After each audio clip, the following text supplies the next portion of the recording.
Uh, Thank you, Dr. Salwa, for the introduction. أيوة.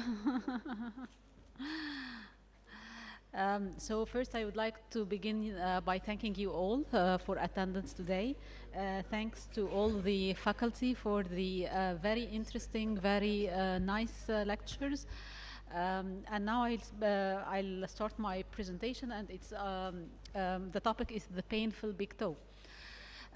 Painful big toe is a common clinical condition affecting different age, gender, and different lifestyles and activities.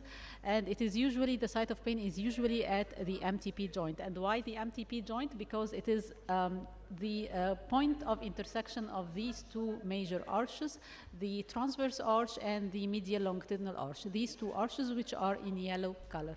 And it is said that the MTP joint transmits about 40% of the body weight or of the loading forces at normal gait. And this figure actually might be doubled or even tripled or go further higher if the individual is walking, running, jogging, or doing any of the different stress activities. A quick review of the anatomy. The MTP joint is formed of articulation of the metatarsal head and the base of the proximal phalanx with the lining cartilage. Then we have the joint lined by synovium and wrapped by a capsule. There is a medial and lateral collateral ligament on each side. And then we have the two sesamoid bones, which make the anatomy of the big toe MTP different and actually more complex compared to the lesser toes MTP. And if you look here, we have medial and lateral sesamoid. The medial is usually slightly larger than the lateral sesamoid, and it is at a slightly more distal position compared to the lateral sesamoid. The anatomy on the plantar side is the flexor hallucis longus tendon, which inserts at the distal phalanx, and then we do have flexor hallucis brevis muscle. And to make things a little bit more complex, we do have two heads of the flexor hallucis brevis, a medial head and a lateral head. And then we have the abductor and adductor hallucis muscles. And to make it even more complex and more difficult, we have two heads for the adductor hallucis, which are the transverse and oblique heads. And this is an image or an illustrative diagram from Rat Source, which shows the anatomy of the plantar plate.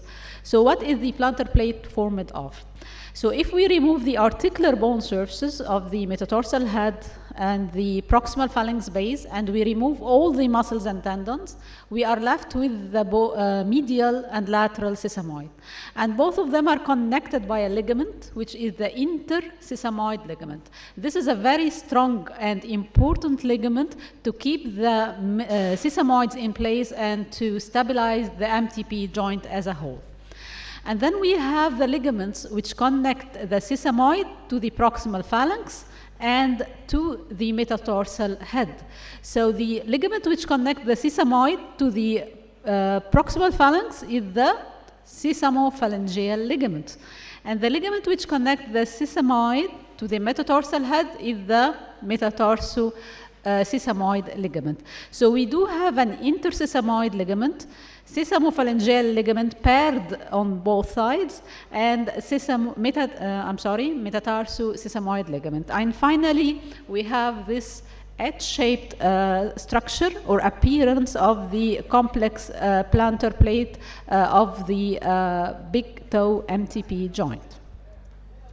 At MRI, it is very important to look at the short axis image and locate the level of the sesamoids, and you can appreciate this low signal band or ligament connecting both sesamoids together, and as I mentioned, it is the most important one for stabilization, both sesamoids, and it lies deep to the flexor hallucis longus tendon.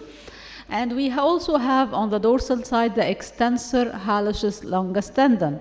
And then we have on each side the abductor and adductor muscles and tendons, and deep to the tendons, we do have the rest of the capsulo-ligamentous structure, but actually these fibers are usually very thin and difficult to be differentiated from the muscles and tendon. So finally, you have the ring of structures formed by the extensor hallucis longus on the top, the flexor on the bottom. In the middle, you have the sesamoids with the intersesamoid ligament, and on both sides, you do have the abductor, adductor, and capsulo-ligamentous structures. Sagittal, you can locate the extensor hallucis longus and the flexor hallucis longus at the mid plane. And then if you go a little bit medial or a little bit lateral, you can locate the sesamoid bone. And the sesamoid is attached to the proximal phalanx, as we mentioned, by a strong ligament, which is a sesamophalangeal ligament. The other ligament, which is connecting the sesamoid to the metatarsal head, is usually thinner. It is less important for stabilization, and it is usually difficult to be delineated separate from the rest of structures. So following the sesamoid, the sesamophalangeal ligament, we do have the joint capsule, and we have the flexor hallucis longus tendon traversing superficially, and thus we do have these structures forming what looks like a hammock appearance.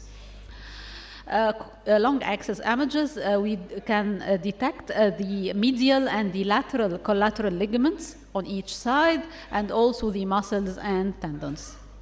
Ultrasound images, and I will take you to this image where you can see clearly the sesamoid, the medial and lateral, and this is the sesamophalangeal ligament. It is a strong ligament attaching or connecting the sesamoid to the proximal phalanx base.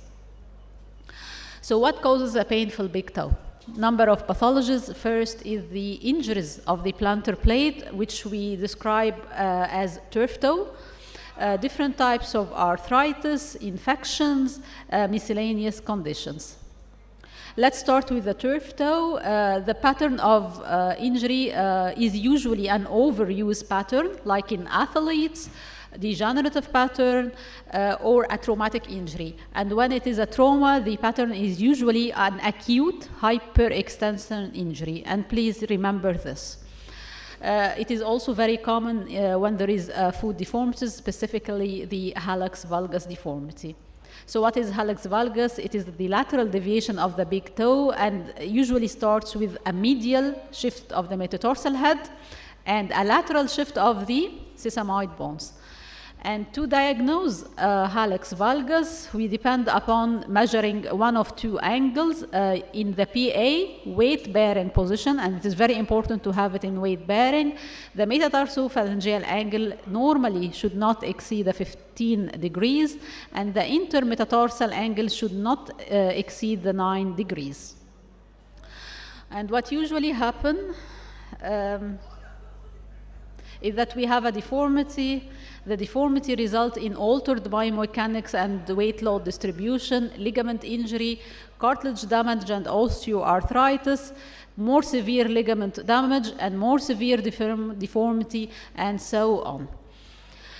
Some demonstrative cases. So my first patient had a hallux valgus, and as you can see here, I'm sorry.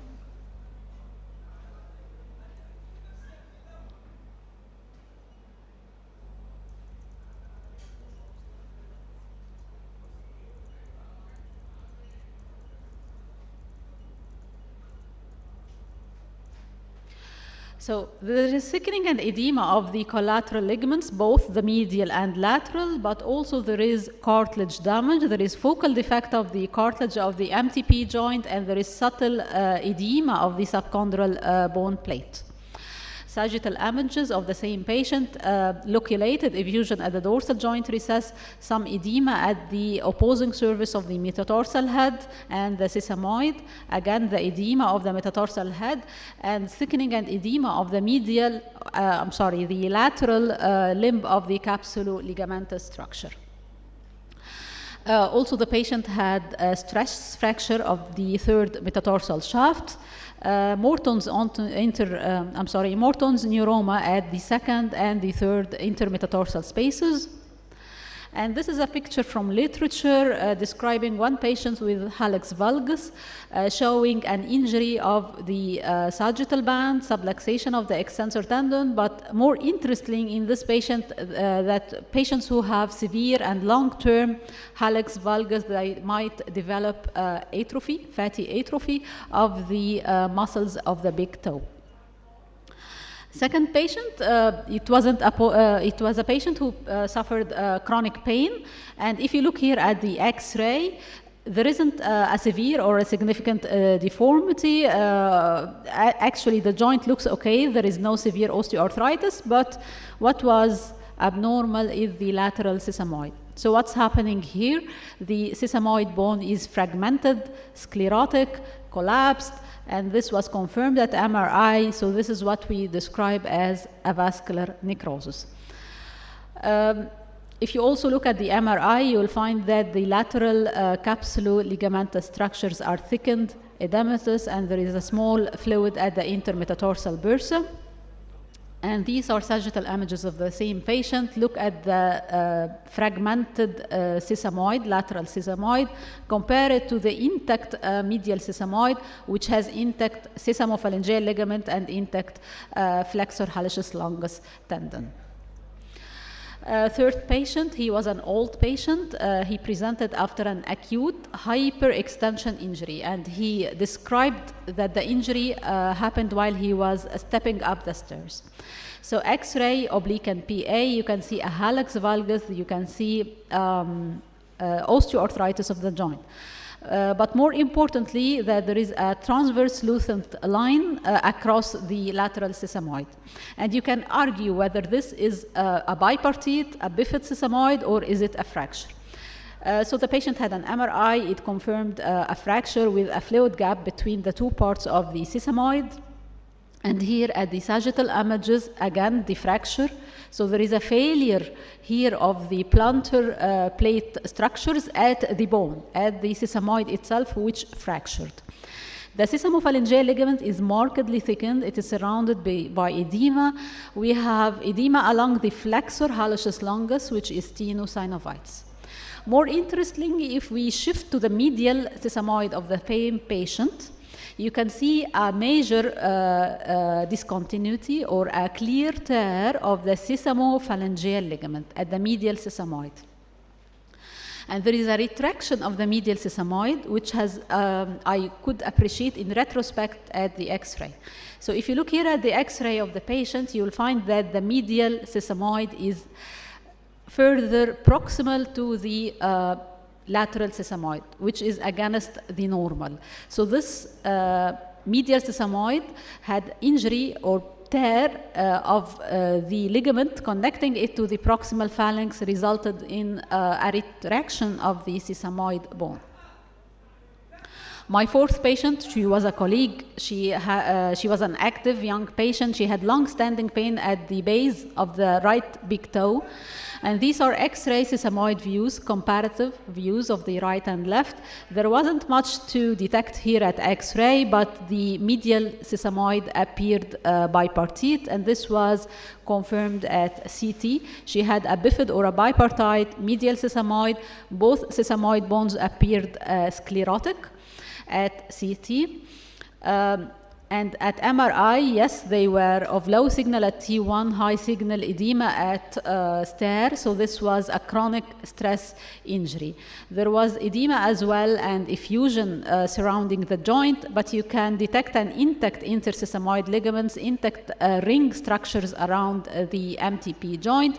There wasn't subluxation, no retraction, so it was just stress injury like sesamoiditis of the base of the big toe. And here the sagittal confirming intact sesamophalangeal ligament, intact flexor hallucis longus, apart from, of course, the edema, and even there was soft tissue thickening and edema at the base of the big toe. Hallux rigitus is a fixed deformity when the patient has severe osteoarthritis, large osteophytes of the joints, and limited dorsiflexion. And please do not forget the classic and the common other pathologies of the big toe, like this patient who had gout with punched out erosions, and you might find some hyperemia and synovitis at ultrasound. Another case of gout, rheumatoid arthritis, synovitis, erosions, edema, not just the big toe, but also the third toe MTP joint, classic site of the rheumatoid. And infection is always a concerning pathology in the big toe because it is a pressure of touching the ground or the floor, or the it is actually a site common for infection. This patient was lucky. He had the infection limited to the soft tissue, whereas the joint and bones were normal. The second patient was diabetic, and the infection, this is the skin ulcer, sinusinovvitis, septic arthritis, and osteomyelitis. Fungal infection is more destructive, more extensive. At MRI, it has the characteristic T2 sign, which is a dot in a circle sign. Nail bed infections, paronychia, might or might not be associated with osteomyelitis. And my take-home messages, I selected few of my slides, like that one with the anatomy, the H-shaped anatomy of the plantar plate complex. And this was originally from rat source, but this mischiefing is from my own imagination. In the short axis images, MRI are very important, and you have the ring structure or the ring appearance of these important structures. Extensor hallucis on the top, flexor hallucis on the bottom, both the sesamoid with the intersesamoid ligament in the middle, on both sides the muscles, tendons, capsuloligament structures. Sagittal, the hammock appearance, which is formed by the sesamophalangeal ligament and the flexor hallucis longus tendon. Turf toe is a clinical diagnosis. It's mostly an overuse injury or an otherwise a hyperextension acute trauma. X-ray is essential to assess for deformities of the joint, the sesamoid position, arthritis. MRI is helpful for assessment of both the bones and soft tissues. And when I do MRI, I start by assessing the bones. It's very important to look for diastasis or retraction of the sesamoids. For soft tissue, I usually do not report the wording of a tear, of the plantar tear, except if I see a major discontinuity, a clear, unequivocal, fluid-filled gap.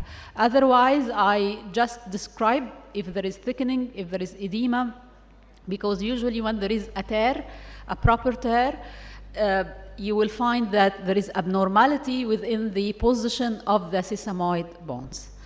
And thank you so much for your attention.